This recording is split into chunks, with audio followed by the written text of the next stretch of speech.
Hi, ഇന്ന് നമുക്ക് പാലക്കാടിൻ്റെ സ്വന്തം മുളക് കൂട്ടലാണ്, പലവക മുളക് കൂട്ടൽ കേട്ടോ. അപ്പോൾ ഇതിൽ ഞാനൊരു സൂത്രപ്പണി ചേർത്തിട്ടുണ്ട്, അതൊന്ന് ചേർത്ത് നോക്കൂ, ടേസ്റ്റ് ഇരട്ടിയാവും. അപ്പോൾ നിങ്ങളിങ്ങനെ ചെയ്യാറുണ്ടോ എന്നൊക്കെ കമൻറ്റ് ചെയ്യൂ കേട്ടോ. ചെയ്യാത്തവരുണ്ടെങ്കിൽ എന്തായാലും ട്രൈ ചെയ്ത് നോക്കൂ. അപ്പോൾ പലവക മുളക് കൂട്ടലാണ്. അപ്പോൾ അതിൽ തന്നെ ഞാൻ ഇന്ന് പല പച്ചക്കറിയാണ് എടുക്കുന്നത്. കുമ്പളങ്ങ, മത്തങ്ങ, ക്യാരറ്റ് എല്ലാം ഓരോ കപ്പ് സ്ക്വയറായിട്ട് മുറിച്ച് വെച്ചിട്ടുണ്ട് കേട്ടോ. പിന്നെ ഞാൻ ഓൾറെഡി ചേന വേവിച്ച് വെച്ചിരിക്കുന്നുണ്ട്, ചേനി ഞാനിതിൽ ആഡ് ചെയ്ത് കൊടുക്കുന്നുണ്ട്. അപ്പോൾ ഈ കഷ്ണം വേവാൻ വേണ്ടിയിട്ടുള്ള വെള്ളം കൂടി ഒഴിച്ചിട്ട് ആവശ്യത്തിന് മഞ്ഞൾപ്പൊടി ഇട്ടിട്ട് നമുക്ക് വേവിക്കാൻ വേണ്ടി വെക്കാട്ടുള്ളൂ.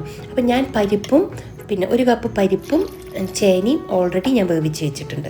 ചേന ഇതിലിട്ട് കഴിഞ്ഞാൽ വെന്ത് കിട്ടില്ല, അതുകൊണ്ടാണ് കേട്ടോ, പെട്ടെന്ന് വേവില്ല. അപ്പോൾ ഞാൻ പറഞ്ഞില്ലേ, ഞാൻ ചേന ഒരു ബൗളിന് ചേനയും വേവിച്ച് മാറ്റി വെച്ചിട്ടുണ്ട്. ഒരു കപ്പ് തോരപ്പരിപ്പ് വേവിച്ച് നന്നായിട്ട് ഉടച്ചും വെച്ചിട്ടുണ്ട് കേട്ടോ.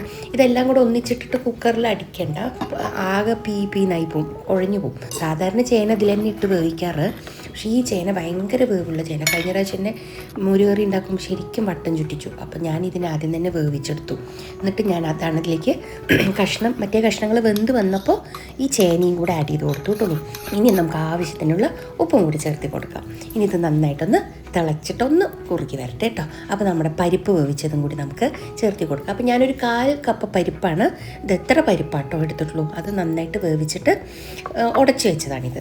അപ്പോൾ അതും കൂടി നമുക്കിതിലേക്ക് ആഡ് ചെയ്ത് കൊടുക്കാം. അപ്പോൾ നമ്മളിപ്പോൾ കുമ്പളങ്ങ, മത്തങ്ങ, ക്യാരറ്റ്, പിന്നെ ചേന, പരിപ്പ്, മഞ്ഞൾപ്പൊടി, ഉപ്പ് ഇട്ടു കേട്ടോ. ഇതെല്ലാം കൂടിയിട്ട് നന്നായിട്ടൊന്ന് നന്നായി ഒന്ന് കുറുകി വരട്ടെ. അപ്പോൾ നമ്മുടെ മുളക് കൂട്ടലിന് എന്തെങ്കിലും ഒരു അരക്കൽ മസാല അരയ്ക്കണമല്ലോ. അപ്പോൾ അവിടെയാണ് കേട്ടോ നമ്മുടെ സൂത്രപ്പണി, ഞാൻ പറഞ്ഞ സീക്രട്ട്. ലൈക്ക് ചെയ്യാനും ഷെയർ ചെയ്യാനും സബ്സ്ക്രൈബ് ചെയ്യാനും ഹൈപ്പ് ചെയ്യാനും ഒന്നും മറക്കരുത് കേട്ടോ. കമൻറ്റും ചെയ്യണേ. നമ്മളുടെ കഷ്ണമൊക്കെ നന്നായി വെന്ത് നല്ല മിക്സായി വന്നിട്ടുണ്ട് കേട്ടോ. ഇനി നമുക്കിതിലേക്കുള്ള മസാല നോക്കാം എന്തൊക്കെയാണ്. അപ്പോൾ ഒരു ചെറിയ സ്പൂൺ ഉഴുന്നുപരിപ്പ്, പിന്നെ ഞാൻ പറഞ്ഞ സൂത്രപ്പണി ഇതാണ് കേട്ടോ, കൊണ്ടാട്ടമുളക് 4 തൈര് മുളക്, പിന്നെ കുറച്ച് വറ്റൽമുളക്. സാധാരണ വറ്റൽമുളകാണ് അരയ്ക്കുള്ളൂ, അപ്പോൾ ഞാൻ വറ്റൽമുളക് കുറച്ചിട്ടിട്ട് നമ്മുടെ കൊണ്ടാട്ടമുളകാണ് കൂടുതലെടുത്തിരിക്കുന്നത് കേട്ടോ. ഇനി നല്ല ഇത് വറുത്തെടുക്കണം. അപ്പോൾ ഞാൻ വെളിച്ചെണ്ണയിലാണ് കേട്ടോ വറുത്തെടുക്കണം. വെളിച്ചെണ്ണയിൽ ഉപയോഗിച്ചോളൂ, നല്ല മണവും ടേസ്റ്റുമാണ്. അപ്പോൾ കൊണ്ടാട്ടമുളകും മുളകും വറുത്തെടുത്തു. പിന്നെ നമ്മുടെ ഉഴുന്ന് പൊന്നിറത്തിൽ വറുത്തെടുക്കണം കേട്ടോ, നല്ല മണം വേണം. വെളിച്ചെണ്ണയിൽ ആ ഉഴുന്നുപരിപ്പ് ചുമക്ക വറുത്തെടുക്കണം കേട്ടോ.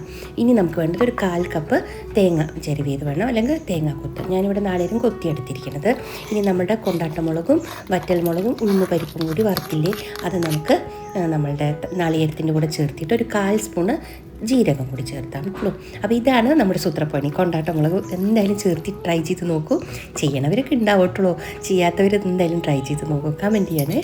അപ്പോൾ ഇത് നന്നായിട്ട് നല്ല മിനുസായിട്ട് അരച്ചെടുത്തിട്ടുണ്ട്. ആ മിക്സിയുടെ ജാറിലേക്ക് കുറച്ച് വെള്ളം ഒഴിച്ചിട്ട് അതും നമുക്ക് വേണം കേട്ടുള്ളൂ.